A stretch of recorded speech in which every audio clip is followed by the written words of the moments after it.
quelle que soit ta prison, quelle que soit ta douleur, quelle que soit ta situation, Dieu fera. L'Alliance des évangélistes et ses invités vous propose désormais un nouveau rendez-vous avec la parole de Dieu sur KMT Télévision. À partir du 17 juillet 2023, du lundi au vendredi, de 10h15 à 11h15. Oui, une nouvelle émission intitulée « Quel que soit, Dieu fera ». À partir du 17 juillet, du lundi au vendredi, de 10h15 à 11h15. Soyez tous au rendez-vous. Mesdames, Mesdemoiselles, Messieurs, bonjour. Soyez tous les bienvenus sur KMT pour une nouvelle émission. Quel que soit, Dieu fera. C'est l'alliance donc des évangélistes de Martinique et ses invités qui ont le plaisir de vous offrir ce rendez-vous quotidien du lundi au vendredi de 10h15 à 11h15. En tout cas, j'espère que tout va bien de votre côté, que vous êtes en bonne santé, que vous êtes réveillés ce matin du bon pied, que vous avez pris votre petit café, votre petit thé et que vous avez, j'espère, déjà prié.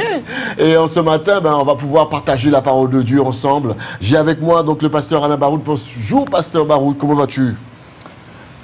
Bonjour à tous. Au nom du Seigneur Jésus, c'est une joie pour moi d'être là afin de partager la parole du Seigneur et de mener donc tous ceux qui veulent connaître le Seigneur, le mener à lui, non pas à nous, mais à lui, le Seigneur Jésus, le seul Sauveur que Dieu nous a donné. Que son nom donc soit béni et glorifié. Voilà. Merci Seigneur. En tout cas, voilà, on est en duo en ce matin et puis par la grâce de Dieu, on va tâcher de vous mener à Jésus-Christ, de tâcher de vous mener à Dieu parce que c'est lui réellement qui peut vous satisfaire, c'est lui réellement qui peut vous abreuver, vous consoler, vous relever, vous fortifier, vous encourager dans cette vie qui est vraie, qui n'est pas facile. Mais vous savez, chers amis, que sans Dieu, nous ne pouvons rien faire, mais c'est avec Dieu que nous ferons des exploits. C'est pour ça que je vais demander donc au pasteur Alain Baroud, s'il te plaît, de pouvoir présenter cette émission au Seigneur.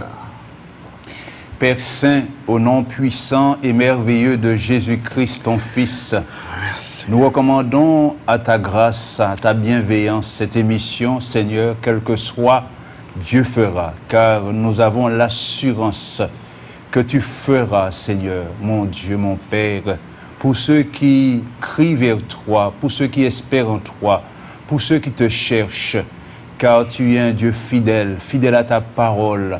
Ce que tu as dit dans ta parole, Seigneur, tu le feras. Parce que tu n'es pas un Dieu pour, Seigneur, mon Dieu, mon roi, te dédire. Non, ce que tu dis, tu le feras. C'est pour cela, Père, que nous sommes là ce matin, Seigneur. Nous réclamons l'assistance de ton esprit afin que tout ce qui se dira, tout ce qui, mon Dieu, sera enseigné le soit pour la seule gloire de ton nom. Seigneur, bénis ton serviteur, le frère Laurent Telside, et bénis-moi, Seigneur, afin qu'ensemble nous puissions œuvrer pour la seule gloire de ton nom, au nom de Jésus-Christ. Amen. Amen. Que Dieu soit béni, que Dieu soit glorifié, que Dieu soit exalté. Nous saluons bien sûr tous ceux qui dirigent ce pays, le président de la CTM, les députés, les sénateurs, les maires, les conseillers régionaux. Nous saluons bien sûr également toutes les forces de l'ordre, la police, les pompiers, les gendarmes. Nous saluons également le personnel soignant, mais oui, qui font un gros travail du côté de Montgovulsin, du côté de l'hôpital de la Ménard, dans tous les EHPAD également, les infirmières, les médecins, les aides-soignants, tous ceux qui sont chargés même du nettoyage. Nous Cadio, plus force, bon courage et puis vraiment merci pour le travail que vous faites. Nous saluons la jeunesse martiniquaise, guadeloupéenne, guyanaise, même également de l'Hexagone, que l'Éternel Dieu vous soit favorable. Nous saluons également les personnes âgées dans les EHPAD, mais oui, nous pas qu'à oublier yo. Tous ceux également qui sont seuls chez eux, par la grâce de Dieu, c'est un moment quotidien. Hein, vous savez maintenant, le rendez-vous tous les lundis, du lundi au vendredi, de 10h15 à 11h15, c'est sur KMT que ça se passe, quel que soit Dieu fera. Ça veut dire quoi en fait? Quel que soit Dieu fera, Pasteur Barout, c'est vrai que ce titre-là déjà m'interpelle, quel que soit Dieu fera, c'est vraiment le champ est large. Ouais. De toute façon, comme je l'ai dit dans ma prière, Dieu est fidèle à sa parole. Et si Dieu a fait des promesses, c'est parce qu'il se tient derrière ces promesses pour les accomplir. Donc, le thème de cette émission ne m'étonne pas du tout parce que je sais que Dieu fera. Il a fait pour moi, il a fait pour toi. Alléluia. Oui. Donc, il fera aussi pour les autres parce qu'il est fidèle à sa parole.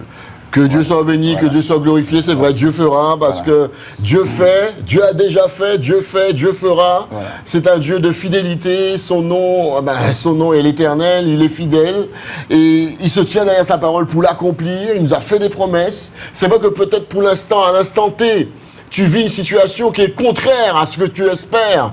Tu vis peut-être une situation qui est à l'opposé de ce que tu désires. Alors là, finalement, comme on dit dans le jargon, tu es dans le dur.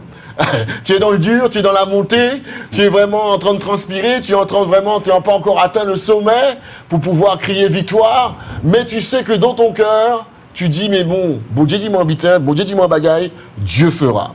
Et bien souvent, lorsqu'on est dans le dur, Pasteur Barout, on est souvent, on côtoie, on côtoie la détresse, on côtoie la souffrance, on côtoie même des fois, la souffrance, la détresse, on est en souffrance parce que on est dans une situation qui n'est pas favorable. Ouais.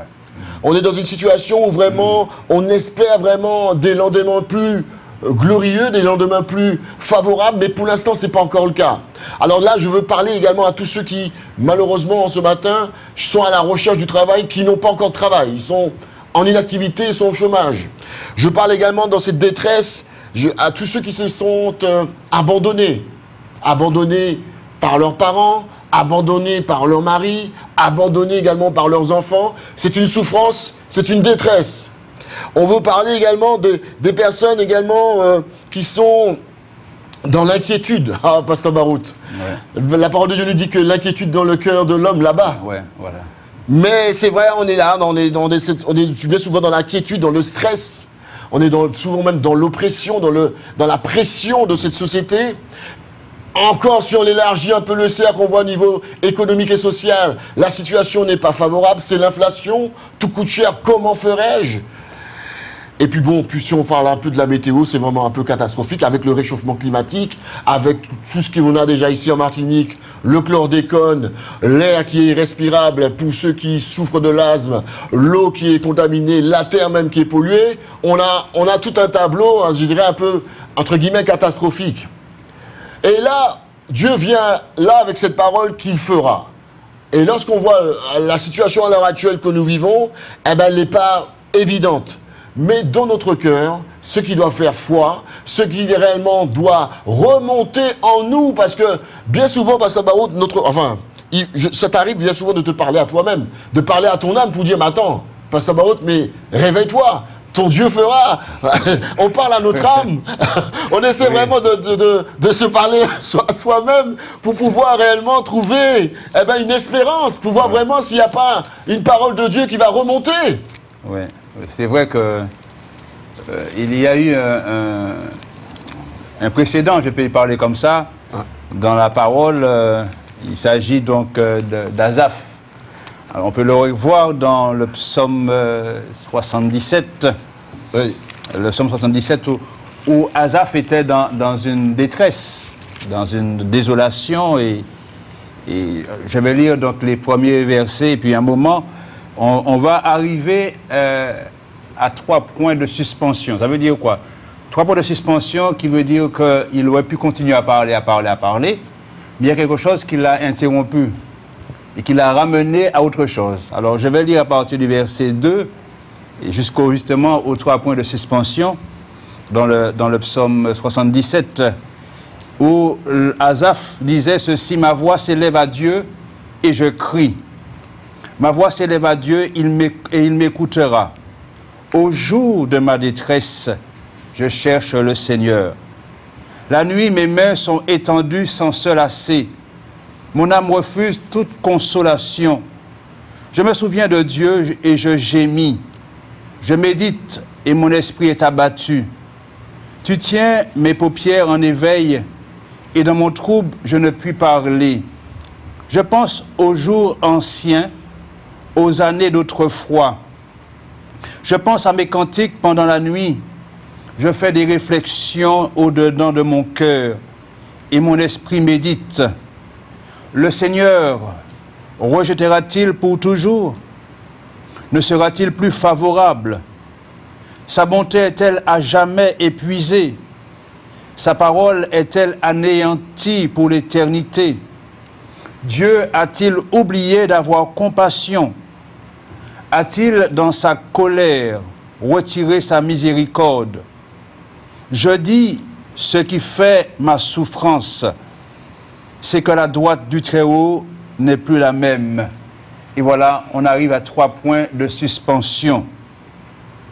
Ce qui veut dire qu'il aurait pu continuer à parler, de manière, je dirais, négative. Oui, négative. Voir les choses en noir, les choses qui l'abaissent, les choses qui le tracassent. Tout à fait. Et puis, il y a comme s'il y a quelqu'un qui est venu l'interrompre dans toute cette réflexion.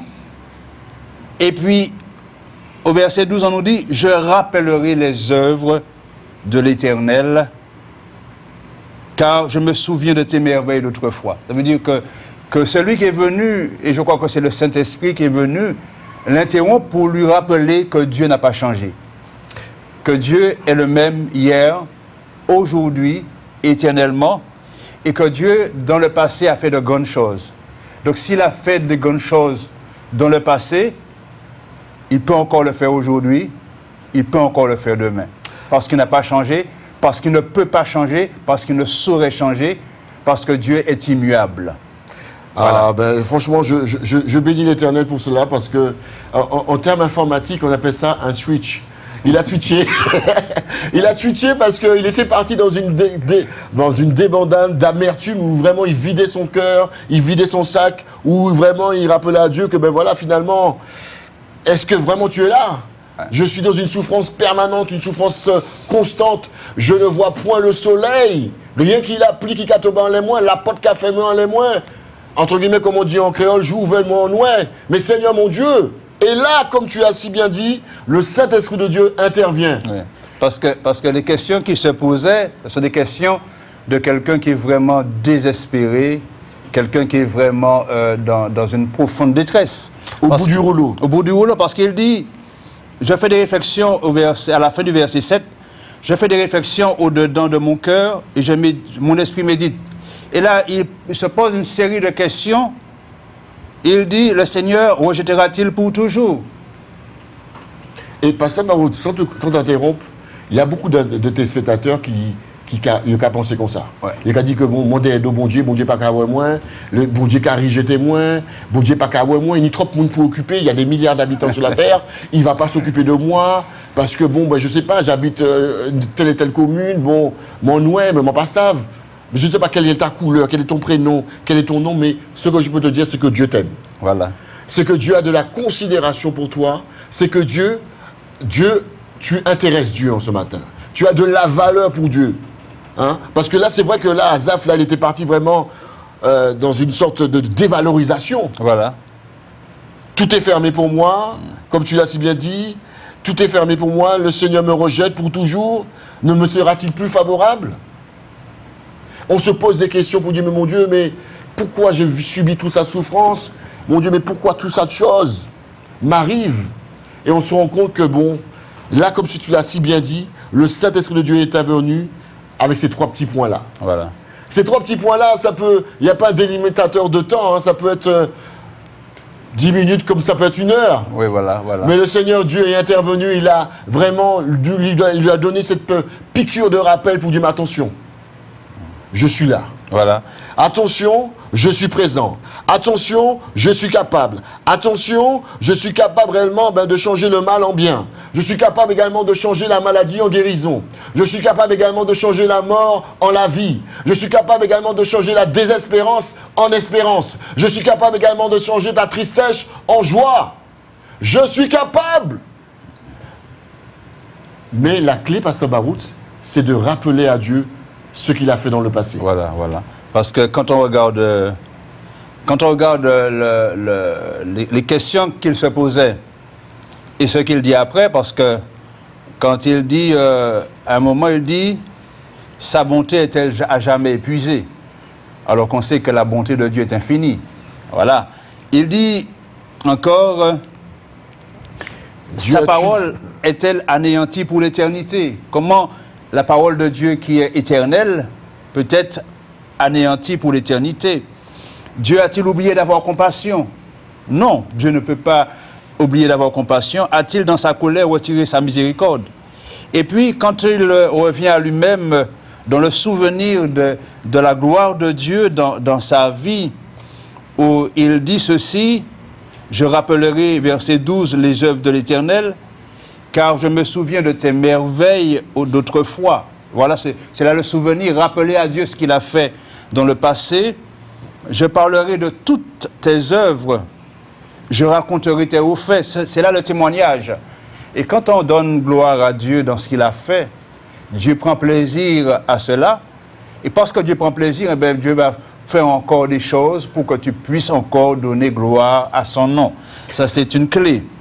Et il dit encore, le psalmiste Asaph, « Ô Dieu, tes voies sont saintes. Quel Dieu est grand comme Dieu? Tu es le Dieu qui fait des prodiges. Alléluia. Tu as manifesté parmi les peuples ta puissance. Par ton bras, tu as délivré ton peuple, les fils de Jacob et de Joseph. » Vous voyez qu'il a rappelé à Dieu ce que Dieu a fait dans le passé pour montrer que Dieu ne peut pas changer et que Dieu est toujours là pour venir au secours de l'homme qui crie vers lui. Ça, c'est important. Ça, c'est merveilleux. Qu'on le sache, que Dieu est un Dieu qui se laisse trouver par celui qui le cherche de tout son cœur. Et si Dieu l'a dit, c'est parce que Dieu le fera. Et quel que soit, Dieu le fera. Alléluia. On a vu réellement que, c'est vrai, à l'image d'un père, à l'image d'une mère, lorsqu'un enfant vient vers son père ou vers sa mère, il lui dit, mais tu sais, bon, maman, papa, bon, telle et telle chose, je me souviens, bon, quand j'étais plus petit, j'étais dans telle et telle situation, mais grâce à toi, maman, grâce à toi, papa, j'ai pu sortir de cette situation, grâce à ton intervention, grâce à tes conseils, grâce à ton insistance. Eh bien là, à ce moment-là, le cœur de la mère, le cœur du père est touché, parce que l'enfant lui rappelle les actions passées, et ça pousse également le père et la mère, eh ben, à redoubler d'efforts. Voilà. Ça pousse le père et la mère encore à faire davantage pour que vraiment que l'enfant qui est là soit fortifié, puisse encore espérer. C'est de la même manière qu'on doit vraiment, je dirais, s'adresser à Dieu. Lorsqu'on est dans la détresse, lorsqu'on est dans la souffrance, lorsqu'on est dans le désespoir, lorsqu'on est au bord du précipice, lorsque vraiment la chaud, il faut, c'est vrai, dire à Dieu la vérité. Parce qu'il faut dire la vérité. Si tu n'es pas bien, il faut dire que tu n'es pas bien. Mais il faut dire également, c'est vrai que je ne suis pas bien, je suis dans la souffrance, je suis dans la galère, je suis vraiment dans une situation, entre guillemets, catastrophique. Mais je sais également, oh Dieu, que dans mon passé, lorsque j'étais plus jeune, tu m'as délivré de telle et telle maladie. Je sais que quand j'étais dans une situation d'échec, tu m'as permis de me fortifier, de m'encourager, tu m'as donné la force, le courage, et tu m'as permis de réussir. Je sais, tu rappelles à Dieu ses actions passées, et puis tu lui dis, mais aujourd'hui, oh Dieu, tu n'as pas changé. Voilà. Tu es le même, hier, aujourd'hui et éternellement. Et cette situation dans laquelle je vis, présentement, tu es capable de la résoudre. Amen. Tu es capable de changer ma vie. Tu es capable de changer la vie de mon fils, de ma fille. Tu es capable de changer la vie de mon épouse. Tu es capable de changer la vie de mon mari. Voilà réellement comment tu vas t'adresser à Dieu. Et Pasteur Baruch, lorsque tu vas porter ces paroles à Dieu, le cœur de Dieu ne sera pas insensible. Non, non, non, non. Il peut pas être insensible parce que Dieu est un Dieu d'amour. Tu disais tout à l'heure là que certainement il y a de ceux qui disent que Dieu ne les voit pas, que Dieu... Oui, mon caché de bon Dieu. Dieu a trop d'hommes à s'occuper. Ouais, voilà. L'humanité est tellement grande. C'est vrai que quelqu'un me l'avait dit une fois qu'il y a trop d'hommes sur la terre, trop d'habitants pour que Dieu s'occupe de lui. Voilà. Mais ça, c'est mal connaître Dieu, mal connaître la toute-puissance de Dieu. Parce que le psalmiste David nous dit dans le psaume 33, à partir du verset 13, il dit « L'Éternel regarde du haut des cieux, il voit tous les fils de l'homme. Du lieu de sa demeure, il observe tous les habitants de la terre. » Il y a 7 milliards d'hommes sur la terre, me semble-t-il. Ouais. Dieu les connaît tous. C'est extraordinaire. Dieu les voit tous. Dieu connaît les pensées de tous. Il connaît chacun. Même s'il y avait 10 milliards, même s'il y avait 20 milliards, il le connaîtrait tous parce qu'il est Dieu. C'est vraiment mal connaître Dieu pensant que Dieu a oublié quelqu'un. Non, Dieu n'oublie personne. Et le sage nous dit dans le livre des Proverbes, au chapitre 3, chapitre 15, pardon, au verset 3, le sage nous dit « Les yeux de l'Éternel sont en tout lieu, observant les méchants et les bons. » Ça veut dire que Dieu connaît, il sait ce que tu souffres, il sait ce que tu vis, il connaît les soupirs de ton cœur, et si tu t'adresses à lui, il est capable de te répondre. Si vraiment tu le cherches, il va se laisser trouver parce qu'il est Dieu. Il ne peut pas oublier quelqu'un sur cette terre. Et ça, personne ne peut se cacher. Même Jonas a essayé de se cacher de Dieu. Dieu l'a caché encore mieux. Oui, carrément. Dieu l'a caché dans le ventre de poisson. C'est-à-dire qu'on ne peut pas, Dieu voit toutes choses. On ne peut pas se dérober devant sa face. Voilà, on ne peut pas. C'est pas possible. Et tu lisais tout à l'heure là, donc le psaume 77 d'Asaph, et Asaph justement disait que il a délivré les fils de Jacob, il a délivré le peuple d'Israël.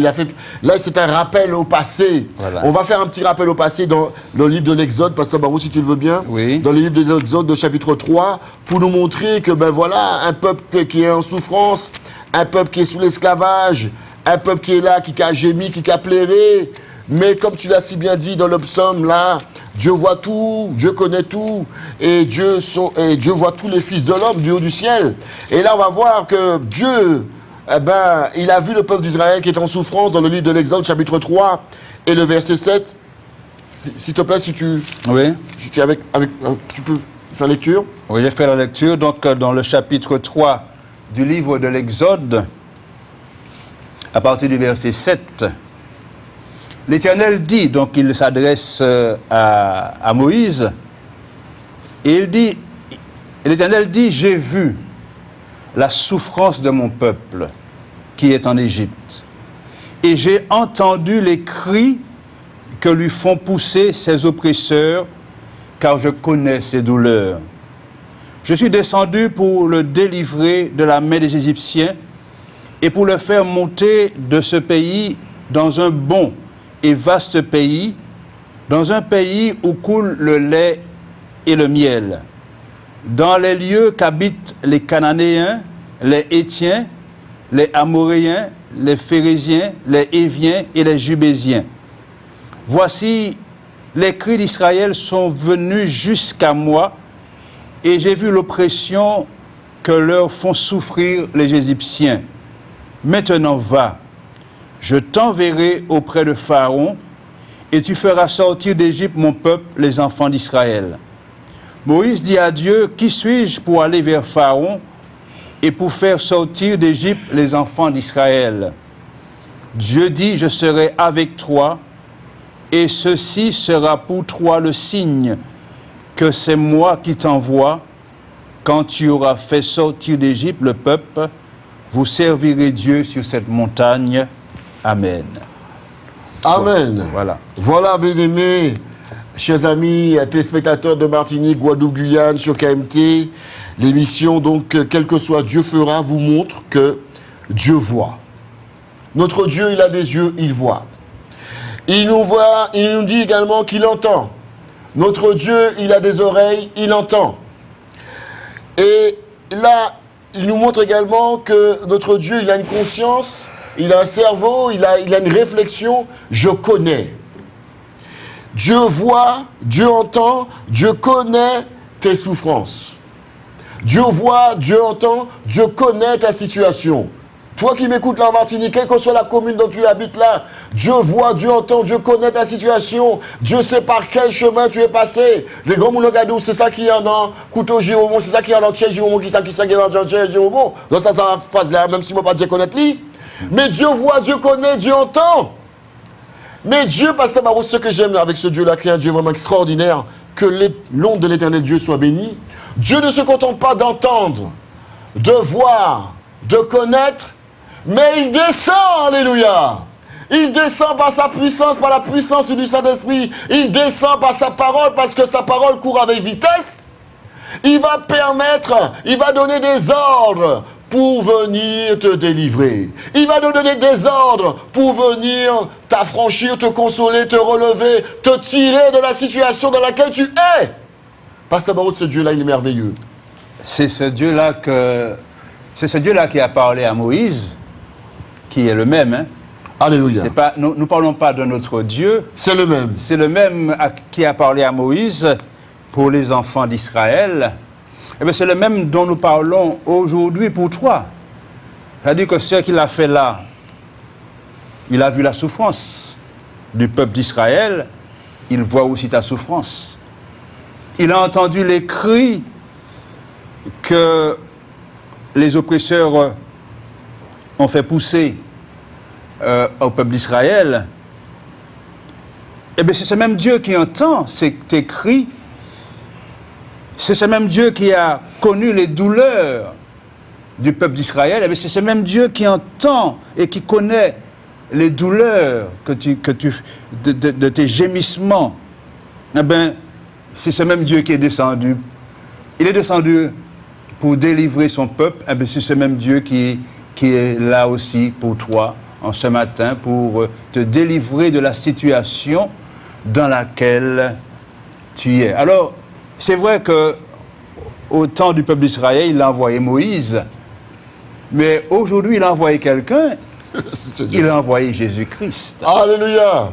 Il a envoyé son Fils, son propre Fils, pour te délivrer de la puissance des ténèbres, pour te faire sortir de la situation catastrophique dans laquelle tu te trouves. Alors, il faut bien comprendre que Dieu est au-delà. Alors, notre frère Laurent a parlé de toutes les situations que nous vivons aujourd'hui. Mais il faut comprendre que Dieu est au-delà de toutes ces situations. Il est capable de te garder, de te protéger, de te faire sortir de quelle que soit la situation. Bien entendu, celui qui te parle en ce matin, c'est de quoi il parle, puisqu'il m'a aussi sorti de bien des situations difficiles. Et si j'en parle, c'est parce que j'ai vécu la délivrance de ce Dieu merveilleux. Alléluia. Tu as fait allusion à notre Seigneur Jésus-Christ. Eh bien, on va prendre la parole de Dieu dans l'évangile de Jean, chapitre 8, où là, Jésus-Christ, eh bien, c'était un petit rappel dans le passé pour nous montrer que voilà, Dieu agit pour le peuple d'Israël. En l'occurrence, qui était sous l'oppression des Égyptiens, eh bien, Dieu a envoyé son serviteur Moïse pour délivrer le peuple d'Israël. Il l'a fait sortir d'Égypte pour entrer dans le pays de Canaan, en traversant la mer Rouge à pied sec. Aujourd'hui, chers amis, Dieu ne va pas envoyer Moïse, mais il a déjà envoyé pour nous Jésus-Christ de Nazareth, ressuscité et vivant, pour nous délivrer et pour nous mener à la vie éternelle. Amen. Mais pour aujourd'hui, présentement déjà, nous délivrer de cette détresse qui peut nous envelopper. Mais le Seigneur, dans sa grâce et dans sa miséricorde, eh bien là, il va nous montrer un exemple, là, tranquillement. Dans l'évangile de Jean, l'évangile de Jean, chapitre 8, le verset 1er, la parole de Dieu nous... Avant que tu... excuse-moi. Oui, oui. Avant que tu ne lises... l'évangile de Jean chapitre 8. Ok. Donc, on va prendre en préambule ce passage pour bien nous situer qui se trouve dans l'évangile de Luc, oui. Le chapitre 4. Le chapitre 4, après que Jésus eut été tenté par le diable, ouais. Et que le diable a échoué à 3 reprises. Tout à fait, ouais. Voilà. Et on va lire à partir du verset 14 pour montrer justement que la mission de Jésus n'a pas changé et que si justement Jésus est venu au secours de cette femme, c'est parce qu'au préalable, Dieu l'avait destiné, revêtu donc, de tous les sentiments qui se trouvent en lui pour pouvoir mener sa mission. Alléluia. Alors, on nous dit au verset 14 du chapitre 4 de l'évangile de Luc, Jésus, revêtu de la puissance de l'Esprit, retourna en Galilée et sa renommée se répandit dans tout le pays d'alentour. Il enseignait dans les synagogues et il était glorifié par tous. Il se rendit à Nazareth où il avait été élevé et selon sa coutume, il entra dans la synagogue le jour du sabbat. Il se leva pour faire la lecture et on lui remit le livre du prophète Ésaïe. L'ayant déroulé, il trouva l'endroit où il était écrit « L'Esprit du Seigneur est sur moi, parce qu'il m'a oint pour annoncer une bonne nouvelle aux pauvres. Il m'a envoyé pour guérir ceux qui ont le cœur brisé, pour proclamer aux captifs la délivrance et aux aveugles le recouvrement de la vue, pour renvoyer libres les opprimés, pour publier une année de grâce du Seigneur. » Alléluia.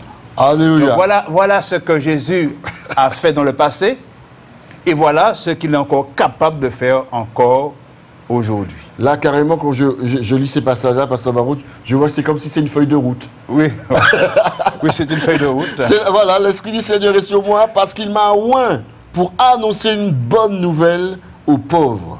Il m'a envoyé pour guérir ceux qui ont le cœur brisé, pour proclamer aux captifs la délivrance et aux aveugles le recouvrement de la vue, pour renvoyer libres les opprimés, pour publier donc une année de grâce du Seigneur.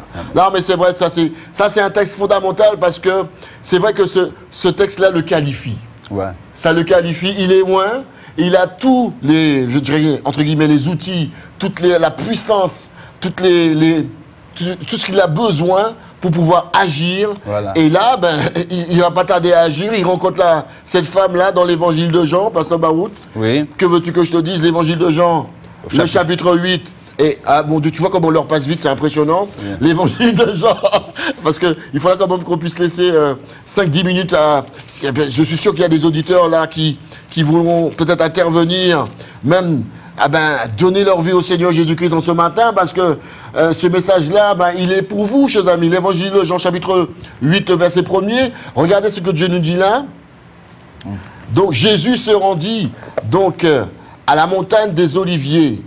Mais dès le matin, il alla de nouveau dans le temple, et tout le peuple vint à lui. S'étant assis, il les enseignait. Alors, les scribes et les pharisiens amenèrent donc une femme surprise en adultère. Et, la plaçant au milieu du peuple, ils dirent à Jésus, « Maître, cette femme a été surprise en flagrant délit d'adultère.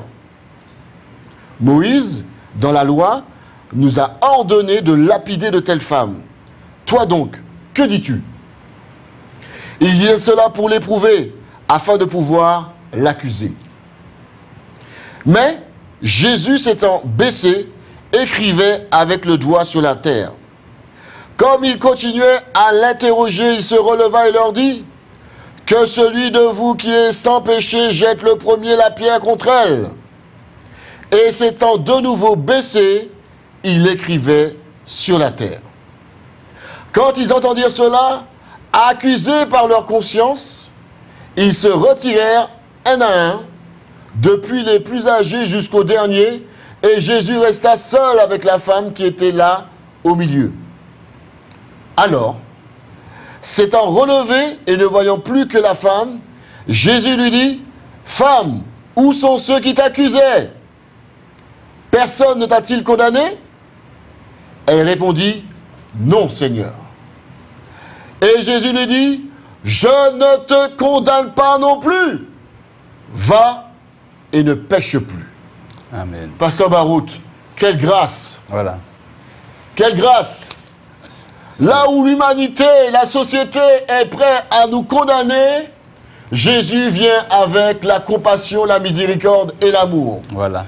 Là où on est prêt à te couper la tête, Dieu te fait grâce.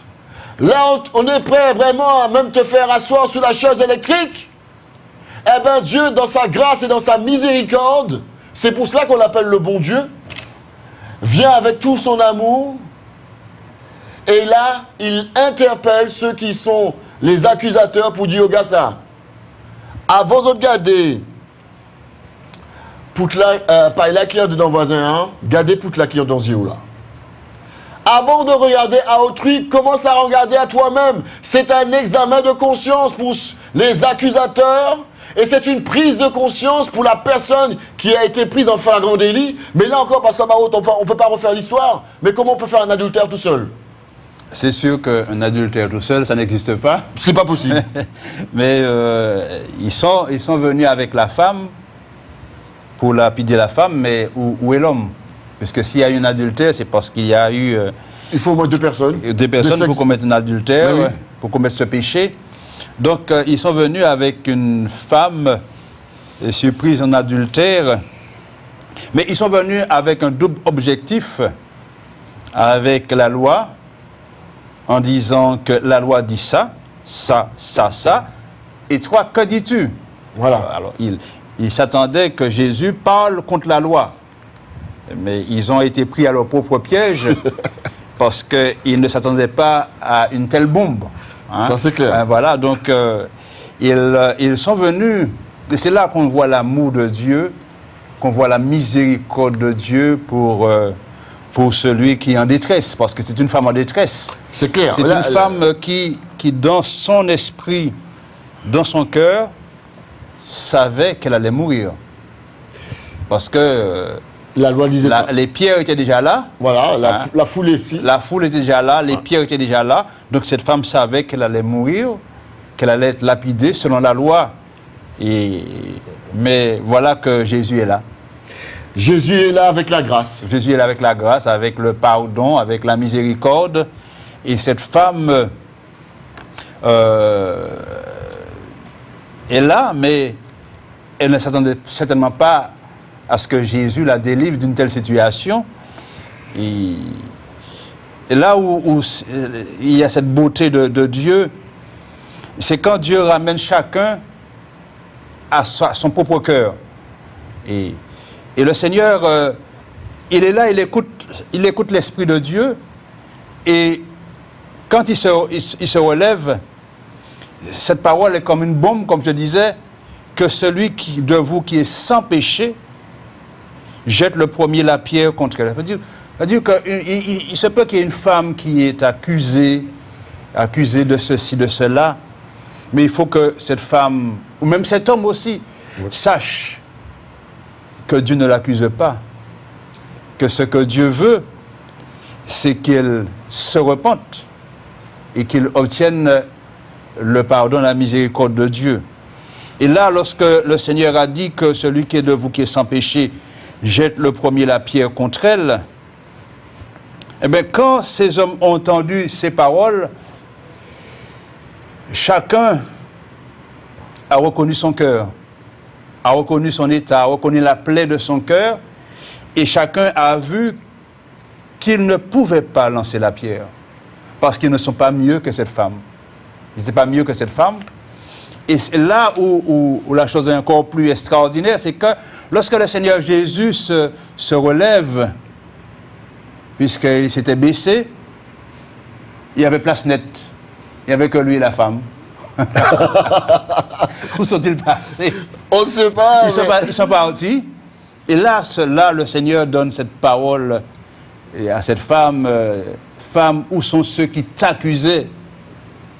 Personne ne t'a-t-il condamné? Et voilà, donc le Seigneur dit, elle répondit, non Seigneur, et Jésus lui dit, je ne te condamne pas non plus. C'est-à-dire que dans le temps de la grâce, ce n'est pas le temps de la condamnation, mais c'est le temps de la grâce, c'est le temps de la miséricorde, c'est le temps du pardon, c'est le temps du relèvement, c'est le temps de l'affranchissement pour celui qui vraiment cherche Dieu.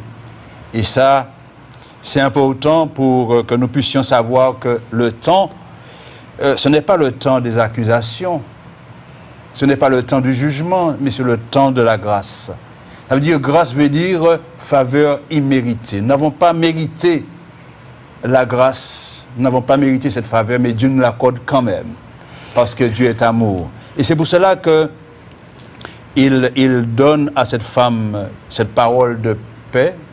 Je ne te condamne pas non plus, va et ne pêche plus. Voilà. Ça, c'est extraordinaire, Voilà. ça. Parce que c'est vrai qu'il lui apporte cette grâce à laquelle elle ne s'attendait pas, mais cette phrase-là lui montre également les recommandations aussi. Ouais. Va et ne pêche plus, ça lui montre, Pasteur Barraud, qu'elle doit se rapprocher de la sanctification. Voilà. Qu'elle ne doit plus, je dirais, retomber dans ses travers. Parce qu'elle a bénéficié de cette grâce-là. Et à cause de cette grâce-là, tu dois avoir une marche différente de ce que tu avais auparavant. Sinon, à ce moment-là, ça sert à quoi, Pasteur Barraud?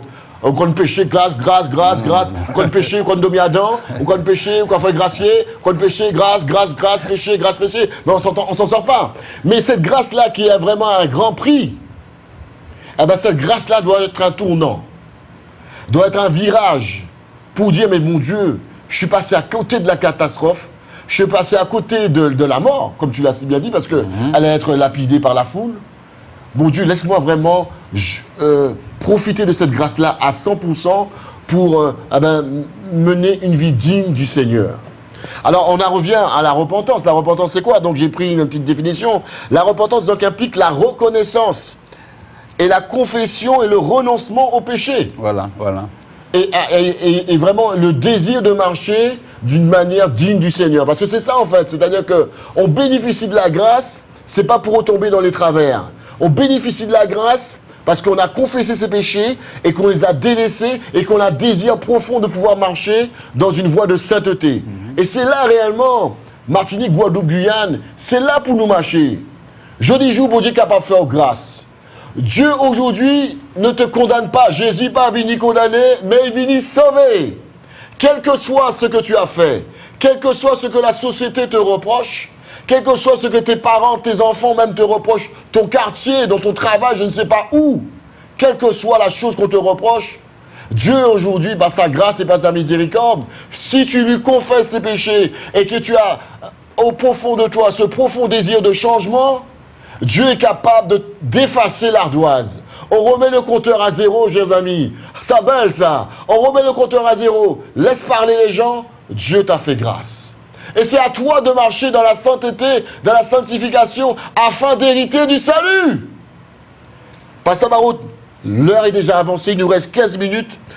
Alors, l'antenne est ouverte, hein, si vous voulez pouvoir rappeler. On a quand même des petits passages à prendre dans l'évangile de Jean, chapitre 12, du verset 44, pour montrer que Jésus n'est pas venu juger le monde.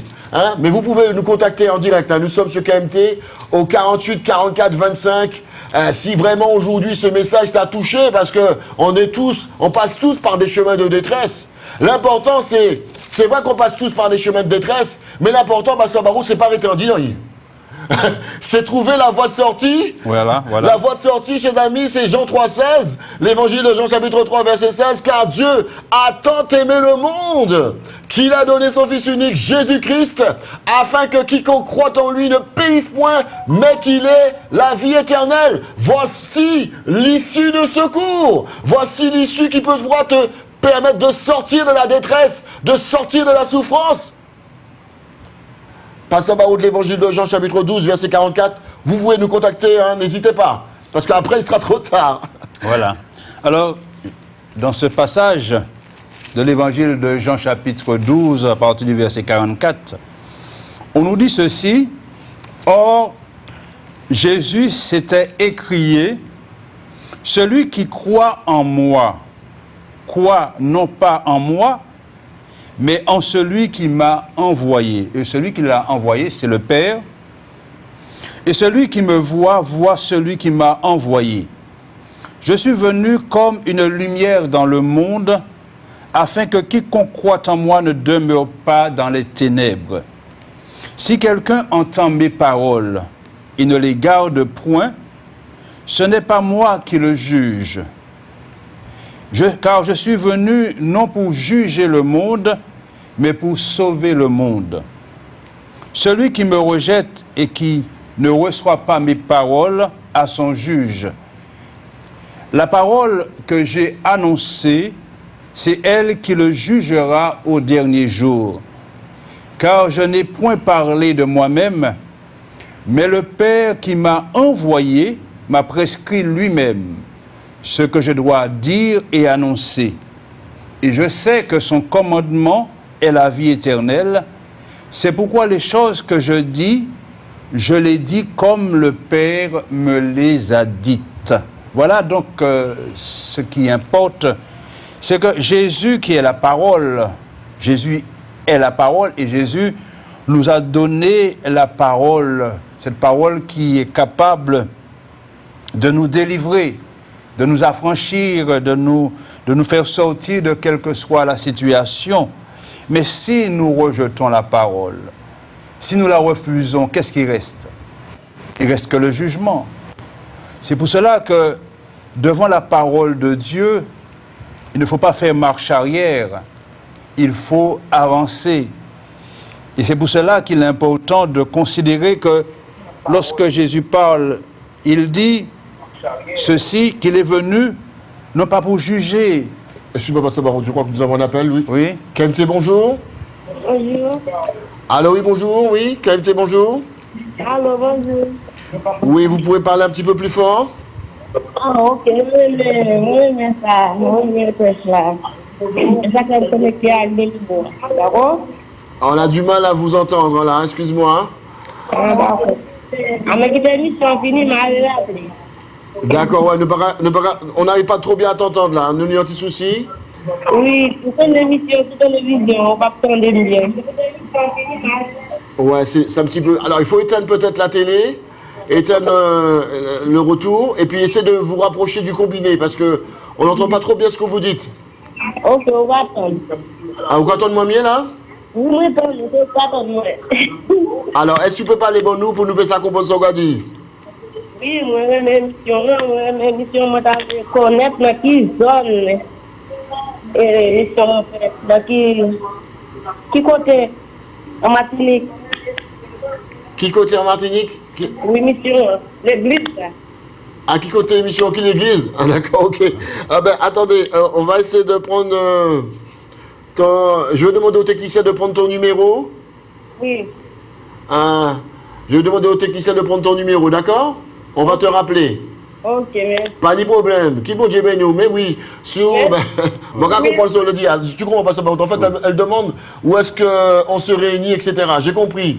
Mais pas de problème. Alors, si d'autres appellent, si d'autres monde qui est là, d'autres messages là, d'autres les vraiment, eh ben, on a dit, bah, Jésus, chez autres, faire pas vers Jésus. Là, les gens qui touchait à travers le message là. Là, les gens qui là, qui sont en détresse, mais, et puis message là, et puis parole bon Dieu, ils ont ressenti en espoir. Parce que c'est ça en fait, hein, c'est, quel que soit Dieu fera, c'est pour vous donner l'espoir. L'espoir est en Jésus-Christ, l'espoir n'est pas en nous, l'espoir n'est pas dans une église, l'espoir c'est en Jésus-Christ, l'espoir c'est dans sa parole. Hein? Donc n'hésitez pas au 48, 44, 25, nous là épisode encore pendant peut-être 10 minutes.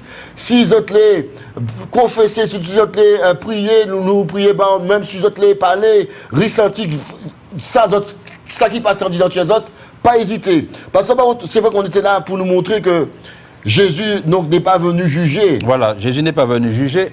Il faut bien comprendre une chose, c'est que dans le temps de la grâce, le Seigneur n'est pas venu juger, il est venu pour sauver. Ça veut dire que nous sommes dans un temps où Jésus veut sauver l'homme.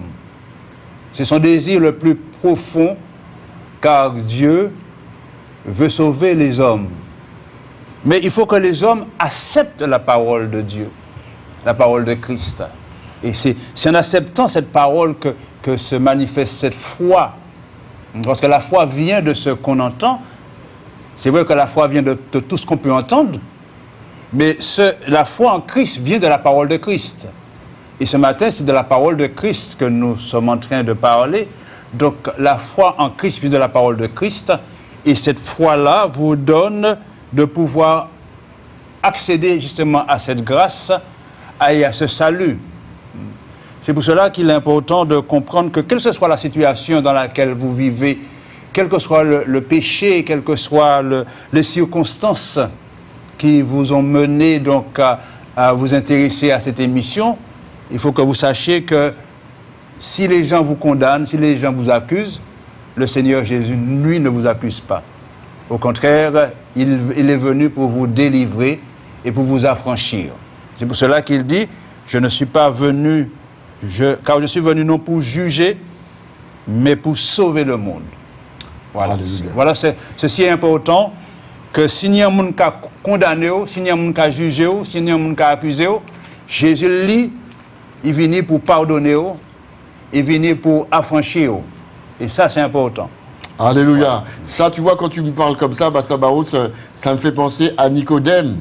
Pas Nicodème, Zachée, excuse-moi. Ouais, Zachée, voilà. Zachée qui était collecteur d'impôts, et puis finalement, donc, il était mal vu. Et finalement, il a accepté le Seigneur Jésus-Christ dans sa demeure.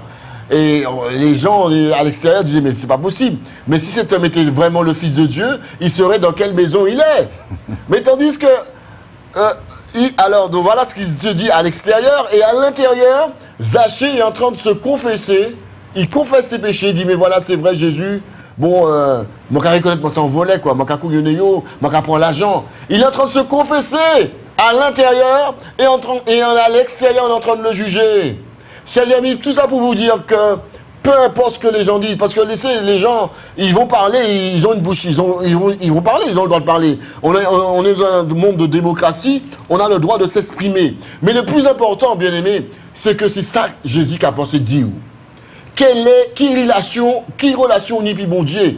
Qu'est-ce que Dieu dit de toi? Qu'est-ce que Jésus-Christ pense de toi? Qu'est-ce que Jésus-Christ dit de toi lorsqu'il te voit? Parce que c'est vrai que tu as pu faire des erreurs dans ton passé. Qui n'a pas fait d'erreur, chers amis?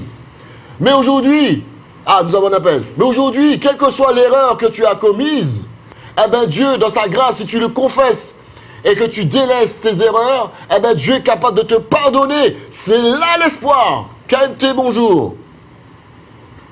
KMT Télévision, bonjour. Oui, bonjour, mon pasteur. Bonjour, mon frère. Bonjour, c'est frère Labéjoff. Monsieur Labéjoff. Oui, c'est frère Labéjoff. Frère Labéjoff, ok. Oui, tu appelles de quelle commune? Oui, je suis du Verpré. Du Verpré. Oui. D'abord, depuis pour moi, s'il te plaît. Tu voulais qu'on puisse prier pour toi? Oui, parce que j'ai été opéré, la vie ne reste pas. Ça, que vous voulez. J'ai été opéré, et puis la pipi ne reste pas. Ça coule toujours. D'accord, il a été opéré? Oui, la prostate. Hein. D'accord. Ça fait un moment, ça fait depuis 1918, ça fait 4 ans d'ici là. D'accord. Et puis je suis. Je comprends. Ben, on a bien noté ton nom, monsieur Labéjoff. Oui, du Verpré. Oui. Concernant la prostate, on va prier pour toi en fin d'émission. D'accord. D'accord, merci pour ton appel et puis garde espoir. Merci Seigneur. Qui bon Dieu bénisse nous. Ah ben encore 2 minutes, hein, nous là encore épisode avant de conclure cette émission. Merci pour votre fidélité. L'émission, quel que soit Dieu fera, c'est tous les jours, du lundi au vendredi, ni différents pasteurs qui associent Koyo. Ça encore c'est en grâce, ça c'est un miracle pour montrer l'unité de toutes les églises évangélistes de la Martinique qu'il a unis ensemble, quand du lundi au vendredi, de 10h15 à 11h15, nous là pour nous prêcher l'évangile et pour nous coûter les autres pour prier les autres. Oui, KMT, bonjour. KMT, bonjour. Ah, ok, d'accord. Bon, en tout cas, ça nous peut dire, c'est qu'on va prier pour notre ami, notre frère Labéjoff du Verpré. Je voulais prendre un dernier passage, si possible, dans la première épître à Timothée, chapitre 1er, du verset 12 au verset 17 qui a dit nous comme ça. Je rends grâce à celui qui m'a fortifié, à Jésus-Christ notre Seigneur, de ce qui m'a jugé fidèle en m'établissement dans le ministère. Moi qui étais auparavant un blasphémateur, un persécuteur, un homme violent, mais j'ai obtenu miséricorde parce que j'agissais par ignorance dans l'incrédulité. Et la grâce de notre Seigneur a surabondé avec la foi et l'amour qui est en Jésus-Christ. C'est une parole certaine et entièrement digne d'être reçue que Jésus-Christ est venu dans le monde pour sauver les pécheurs dont je suis le premier.